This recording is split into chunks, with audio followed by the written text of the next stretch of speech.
Bhagalpur town hall में जीतन राम मांझी की जन समर्थन सभा। बोले, राजनीति में आने का मकसद सिर्फ जनता की सेवा। बिहार टीवी न्यूज एजेंसी संपादक Mohammad Samiullah Bhagalpur. Bihar TV news agency reporter Ehsan Ullah Bhagalpur के टाउन हॉल में सूक्ष्म, लघु और मध्यम उद्यम केंद्रीय मंत्री जीतन राम मांझी ने जन समर्थन सभा का आयोजन किया। इस मौके पर हम पार्टी के जिला अध्यक्ष अशोक रजक और महानगर अध्यक्ष सनोज यादव ने मंत्री का फूलमाला और अंग वस्त्र देकर भव्य स्वागत किया। सभा को संबोधित करते हुए जीतन राम मांझी ने कहा कि राजनीति में आने का उनका कोई व्यक्तिगत शौक नहीं था, बल्कि वे केवल जनता की सेवा करने के उद्देश्य से राजनीति में आए। इसी सेवा भावना के कारण उन्हें बिहार के मुख्यमंत्री बनने का भी अवसर मिला। मंत्री ने अपने संबोधन में केंद्र और बिहार सरकार की उपलब्धियों और चल रही योजनाओं की चर्चा की। उन्होंने कहा कि सरकार जनहित को ध्यान में रखकर निरंतर कार्य कर रही है और आगे भी विकास कार्यों को गति देने का संकल्प लिया है। बाइट जीतन राम मांझी, सूक्ष्म, लघु और मध्यम उद्यम केंद्रीय मंत्री। 10 की बेटियों का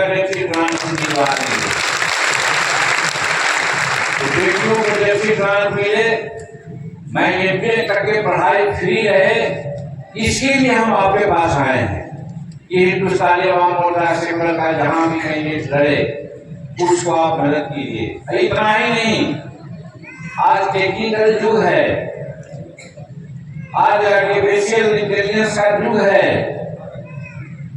इसमें हम कहना चाहते हैं कि अगर हमारी सरकार बनी तो बच्चा से एमए तक के पढ़ाई तो फ्री करेंगे ही, हम वोकेशनल एजुकेशन, टेक्निकल एजुकेशन में भी बेटियों की पढ़ाई को हम फ्री करवा देंगे। हम ये वादा करते हैं। जब हम ये शिक्षा संपूर्ण अगर हम बेटियों को देते हैं तो हमारा समाज संतुलित होता है, आगे बढ़ेगा। हम समझते हैं कोई विद्वान आदमी हो हमारी इस बात को काट नहीं सकता है। इसीलिए हम अनुरोध करने आए हैं कि अगर समाज को आगे बढ़ाना है, बेटियों को आगे बढ़ाना है, तो उनको फ्री एजुकेशन, चाहे साधारण शिक्षा हो या वोकेशनल शिक्षा हो, टेक्निकल शिक्षा हो, सब में बेटियों की पढ़ाई को आप फ्री कर दीजिए। ये मेरी मांग है, मेरी पार्टी की मांग है। इस लाइन पर मैं वोट मांगने आया हूँ और जन समर्थन मांगने आया हूँ कि आप हमारा जन समर्थन दीजिए।